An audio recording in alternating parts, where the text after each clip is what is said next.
Are you using ice or heat after workouts? The choice you make could delay your muscle recovery by 48 hours. New research is completely overturning what we thought we knew about post-exercise recovery. What happens inside your muscles after exercise? The moment you finish exercising, complex physiological changes begin in your muscles. Microscopic damage occurs in muscle fibers, inflammatory responses, trigger, and repair processes start simultaneously. The most crucial factor is blood flow changes. Blood flow to exercised muscles increases up to 20 times normal levels immediately post-workout. This blood carries essential proteins and nutrients needed to repair damaged muscle tissue. Simultaneously, inflammatory cytokines are released. These aren't harmful substances, but essential components for muscle growth and recovery.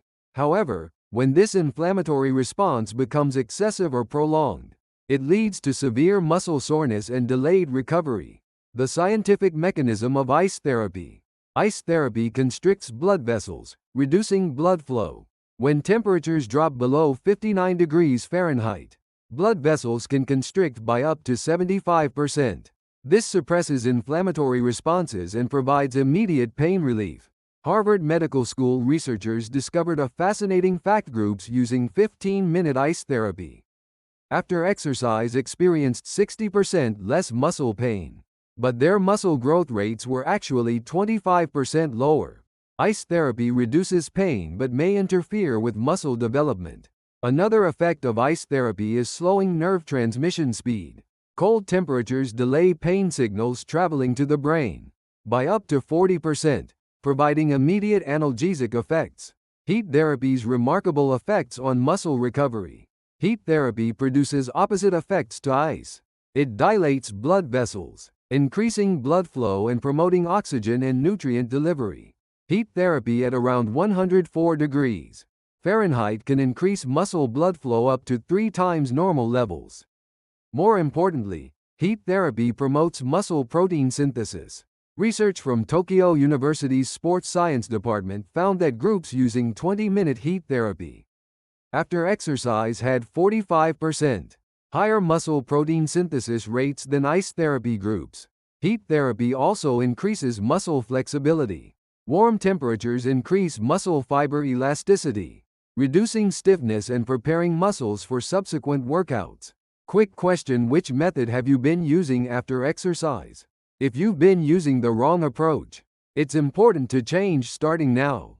Optimal recovery methods by exercise type. Not all exercises require the same recovery approach.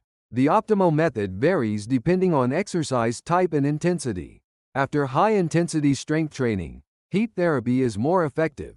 Exercises like squats, deadlifts, and bench presses cause significant microscopic muscle fiber damage. Heat therapy increases blood flow, doubling recovery speed. Conversely, after endurance activities like long distance running or cycling, ice therapy is more appropriate. These exercises generate significant heat accumulation and inflammatory responses in muscles, making ice therapy ideal for lowering body temperature and suppressing inflammation. After high-impact sports like martial arts or team sports, contrast therapy works best, starting with ice therapy followed by heat therapy. Timing determines recovery effectiveness. Recovery effectiveness varies dramatically based on timing. The first 30 minutes post-exercise represents the most critical golden window.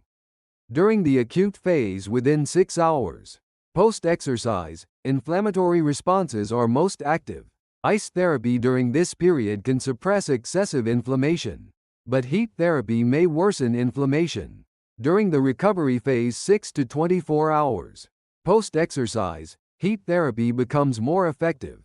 Inflammation has stabilized, and the actual recovery process begins in earnest. Research from the Norwegian School of Sport Sciences found that groups using ice therapy immediately post-exercise, followed by heat therapy 6 hours later, showed the fastest recovery speeds. Optimal temperature and duration combinations. Maximizing recovery effectiveness requires precise temperature and duration protocols. For ice therapy, 50 to 59 degrees Fahrenheit is most effective. Colder temperatures risk frostbite, while warmer temperatures reduce vasoconstriction effectiveness. Duration should be 15 to 20 minutes. Longer applications can cause circulation problems. Heat therapy works best between 100 to 108 degrees Fahrenheit. Maximizing vasodilation effects. Duration should be 20 to 30 minutes. Excessive heat exposure can cause thermal damage. Crucially, never apply ice or heat directly to skin. Always wrap in towels or cloth to prevent burns or frostbite. The amazing effects of contrast therapy. The most attention-getting recent method is contrast therapy, alternating between ice and heat treatments. Stanford University researchers developed a protocol involving 1 minute in cold water, followed by 3 minutes in warm water, repeated 3 times.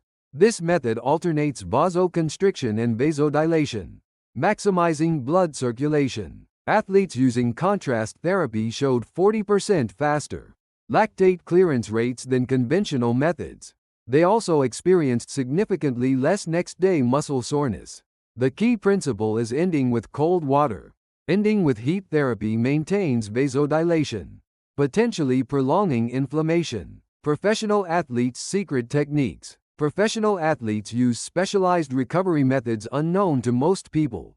NFL players most commonly use ice baths, immersing their bodies in 41 to 50 degree water for 10 to 15 minutes. This provides whole-body ice therapy effects, rapidly suppressing inflammation. Premier League soccer players use cryotherapy chambers, exposing themselves to -148-degree nitrogen gas for 2 to 3 minutes, achieving powerful anti-inflammatory effects. Tennis players use targeted therapy, applying heat to shoulders while using ice on elbows, customizing treatments to each joint's specific needs. Practical applications for general population. Non-professional athletes can easily apply effective methods too. The simplest approach uses shower contrast therapy. After exercise, take a 2-minute cold shower, followed by a 5-minute warm shower, repeated twice, achieving contrast therapy effects. Frozen peas make excellent ice therapy tools. Wrap frozen peas in a towel and apply to sore areas for 15 minutes. Peas conform to body contours for better contact. For heat therapy, electric heating pads or warm showers work well. If available, 10 to 15 minutes in a sauna provides whole body heat therapy benefits. Side effects of incorrect recovery methods. Wrong recovery choices can delay healing and worsen injuries. The most common mistake is applying heat immediately to sprains or contusions. Heat therapy within 48 hours of acute injury worsens inflammation and swelling. Another mistake involves extreme temperatures. Using boiling water or direct ice application risks burns or frostbite. Excessive duration is also problematic. Recovery sessions exceeding 30 minutes can cause tissue damage. Personalized strategies considering individual differences. No single method works optimally for everyone. Individual characteristics determine the best approach. Older individuals benefit more from heat therapy. Aging reduces circulation, making heat therapy's blood flow improvement crucial. People with higher body fat experience reduced ice therapy effectiveness. Fat layers insulate against cold temperatures. These individuals need colder temperatures for longer durations. People with circulation disorders should avoid extreme temperature changes. Instead, consistent mild heat therapy provides safer benefits. Recovery strategies by exercise goals. Exercise objectives also determine optimal recovery methods. For muscle mass goals, prioritize heat therapy. Heat therapy promotes muscle protein synthesis. Use brief ice therapy immediately post-exercise for inflammation control. Then begin heat therapy 6 hours later. For endurance improvement goals, ice therapy works better.